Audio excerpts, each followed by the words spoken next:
Okay, hello and welcome back to PKL 11 post match review show. आज बड़ा दिन था क्योंकि आज हमें मिल सकती थी पीकेएल 11 की दो और क्वालिफाइड टीम, यानी 6 के 6 कंप्लीट हो जाती, लेकिन मिला सिर्फ एक, और एक 99.99% कंफर्म हो गई ये टीम, वो है यू मुंबा। क्वालिफाई हुई आज जयपुर पिंक पैंथर्स। पहले मैच में वहां पे आज कमाल का प्रदर्शन दिखाया पूरी टीम ने मिलके, और बंगाल वॉरियर्स के सामने मैच था। शुरू में बंगाल ने डोमिनेट किया। आपको याद होगा तेलुगु टाइटंस और गुजरात जायंट्स का मैच, जिस तरीके से तेलुगु टाइटंस शुरुआत बहुत बेकार की थी, गुजरात लीड में था, सेकंड हाफ में पवन शेरावत चले थे, सेम आज देखने को मिला। सेकंड हाफ में अर्जुन देशवाल का शो रहा, वहां पे 9 पॉइंट लेके आए और कमाल के प्रदर्शन से टीम को जिताया और प्लेऑफ के लिए टिकट कटाया। इस मैच के बारे में अब ज्यादा विस्तार से क्या ही बात करें। लकी शर्मा का एक आखिरी मोमेंट पे टैकल आया, उनको सब्स्टिट्यूट करके रौनक के जगह खिलाया गया और इंपॉर्टेंट समय पे टैकल आया और मैच 3 पॉइंट से जीता जयपुर ने। क्या कहेंगे इस मैच के बारे में प्रीतम भाई?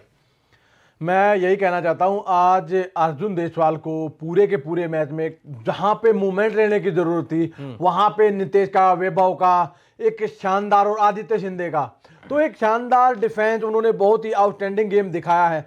लेकिन आज मैं बिल्कुल इम्प्रेस हूं अभिजीत मलिक से। कहीं चले नहीं अर्जुन देशवाल, तो आज अभिजीत मलिक ने उनका साथ दिया और एक विनिंग मूवमेंट मैं कहना चाहूंगा। बिल्कुल आदि भाई, मैं हमेशा बोलता आया हूं कि रौनक को सब खिला रहे हैं, no doubt match winning mode की तरफ गए, लेकिन आज उनका एक टैकल मैं 1 लाख टैकल के बराबर मानता हूं आदि भाई, क्योंकि एक मैच को विनिंग मोड की तरफ लेके गए हैं। आप 1 लाख के नहीं मानते तो कम से कम मेरे भाई ये मान लो शतक मार दिया उन्होंने जयपुर पिंक पैंथर के लिए, क्योंकि अगर वो नहीं होता ना आदि भाई, मैच टाई भी हो सकता था, उस सिचुएशन में चला हुआ था। लेकिन आज जितनी लक्की की जितनी तारीफ की जाए उतनी ही कम है, क्योंकि एक आउटस्टैंडिंग परफॉर्मेंस दिखाई है, एक कॉम्बिनेशन का गेम दिखाया है। और अंकुश राठी की मैं तारीफ करना चाहूंगा, जो सुपर टैकल किया था उन्होंने लेफ्ट का, एक आउटस्टैंडिंग सुपर टैकल था। और रेजा मीर बघेल तो एक शानदार, मेरे भाई हर मैच में भरा है, उसने कोई मतलब नहीं है। लेकिन मैं बंगाल के लिए कहना चाहता हूं, बंगाल में एक सेकंड राइडर की बात की जाए, प्रेरणा राणे भले ही फर्स्ट राइडर बन गए, लेकिन मनिंदर की और नितिन की बहुत ज्यादा कमी खिली है। और कमी खिली तो खिली, पिछले 2 मैचेस से फजल और रातली नहीं मैच में खेल रहे हैं, तो बिल्कुल कंटिन्यू उनको एक बैकफुट की तरफ जा रहा है डिफेंस उनका। तो एक कॉम्बिनेशन गेम बनता है कबड्डी का। लेकिन आज अर्जुन देशवाल की टीम ने, अपने लक्की शर्मा ने बेहतरीन परफॉर्मेंस देके टीम को विनिंग मोड की तरफ लेके गए, और बहुत बहुत बधाई, आपने सीजन 11 में क्वालिफाई किया। बिल्कुल, और अर्जुन राठी ने भी बहुत बेहतरीन आज परफॉर्मेंस दिखाई। आज स्टार्टिंग 7 में जगह मिली थी, 7 पॉइंट उन्होंने लिया, कमाल के रेड्स कर रहे थे, तो मजा आ गया भाई। और आप भी अब चलते हैं सेकंड मैच जो कि हुआ, वहां तेलुगु टाइटंस की किस्मत दांव पे लगी थी पुनेरी पल्टन्स के खिलाफ। मैच का समीकरण कुछ यूं था कि अगर तेलुगु को रेस में बने रहना है प्लेऑफ के लिए तो करीबन 80-90 पॉइंट से मैच जीतने पड़ता। लेकिन मैच में शुरुआत अच्छी की थी, वहां पे लीड भी 9 पॉइंट की हाफ टाइम तक बनाई थी, लेकिन तब तक तो हमें पता चल चुका था कि 80-90 पॉइंट से तो कोई टीम नहीं जीत सकती यार, यहां पे कि रेस में बने ही रहेंगे। लेकिन जीता जरूर मैच, रेस में बने नहीं है। लेकिन मैच के कुछ मेन पॉइंट्स को मैं हाईलाइट करना चाहूंगा। पहला पॉइंट, जब पवन शेरावत पहली बार आउट हुए तो डिफेंस ने काम करके वहां पे उनको रिवाइव करा लिया। दूसरी बार जब पवन आउट हुए, टीम अगले ही रेड में ऑल आउट हो गई, 3 पॉइंट वहां गवाई। कृष्ण दुल लाइन आउट हुए, विजय मलिक सुपर टैकल करने गए, क्यों गए, वेट कर लेना चाहिए था। उसके बाद अंकित आए, मिड लाइन पे आए थे, अंकित ने टच किया और ऑल आउट हो गई टीम। पवन को वहां टीम ने रिवाइव नहीं किया। पवन दूसरी बार आउट हुए, कोई रिवाइव नहीं कर रहा था उनको। कम से कम 4-5 मिनट के बाद पवन वापस मैट पे आए हैं, तो आप समझ सकते हो कि पवन एक लौता ऐसा लगा कि लड़ने वाला योद्धा था इस टीम से। 15 पॉइंट उनके नाम। आशीष नरवाल ने अच्छे हाथ पैर मारे, लास्ट में कुछ मल्टी पॉइंट्स रेड किए, उनके नाम भी 11 पॉइंट रहा। लेकिन कृष्ण दुल का एक मोमेंट आपको समझाता हूं। कोई प्रेशर नहीं था, आर्यवर्धन नवाले रेड करने आए थे, कोई उनके ऊपर प्रेशर नहीं था, बोनस लाइन पे खड़े थे। बोनस लाइन और एंड लाइन के बीच में करीबन इतना अंतर होता है। अब इतना अंतर बिना प्रेशर के क्रॉस किया है कृष्ण दुल ने और 1 पॉइंट गवाया है उस मौके पे। एक बार नहीं, मैच में कम से कम 2 से 3 बार कृष्ण दुल लाइन आउट हुए हैं, तो बहुत ही बेकार प्रदर्शन उनका तरफ से कंटिन्यू है। आखिर में शंकर गदई को लाना ही पड़ा उनके जगह।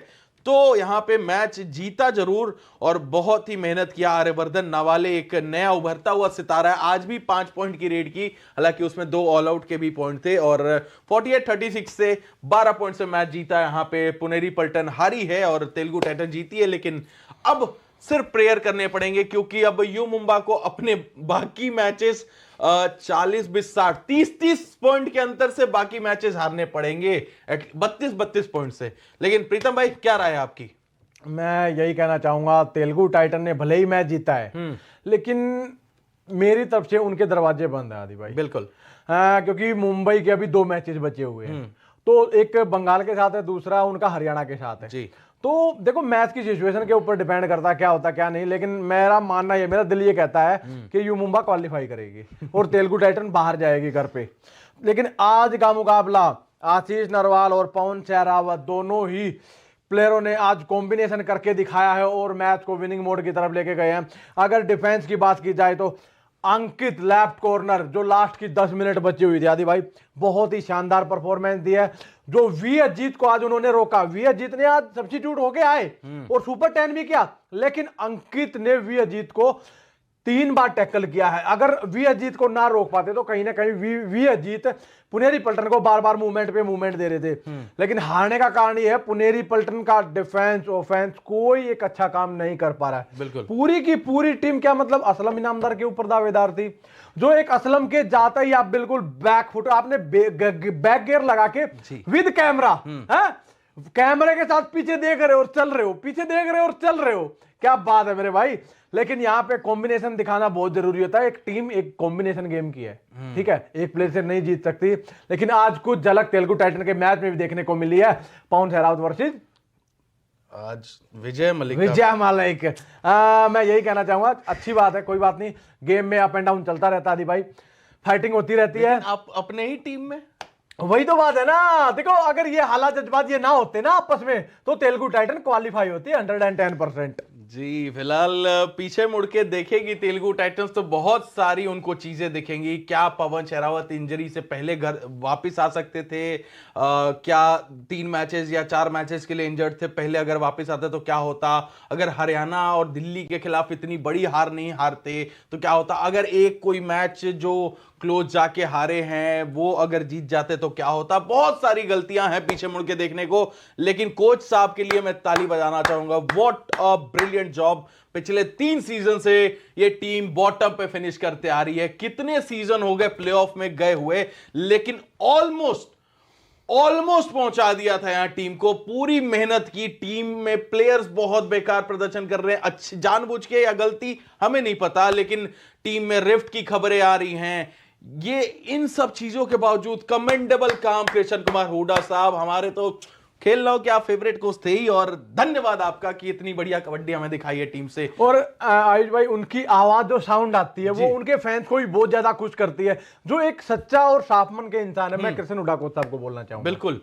जब उन्होंने इंटरव्यू दिया था नवीन के लिए, आत्मा परमात्मा इसके साथ है नवीन के लिए, ये लड़का कबड्डी खेल के दिखाएगा और नवीन इतने बड़े स्टार है। तो ये थी हमारी दोनों मैचेस और सोशल मीडिया पे बहुत ज्यादा ट्रोल भी हुए कोच साहब, क्योंकि एक उनकी वीडियोस बहुत ज्यादा, मतलब एक साउंड की वजह से जाती है, क्योंकि एक साफ मन के इंसान है भाई। तो ये हमारे दोनों मैचेस के रिव्यू थे। आपके क्या ओपिनियन है इस पे आप जरूर हमें कमेंट्स में बता दीजिएगा। हम आपको मिलते हैं कल दूसरे वीडियो के साथ, तब तक के लिए लाइक शेयर सब्सक्राइब कर दीजिएगा।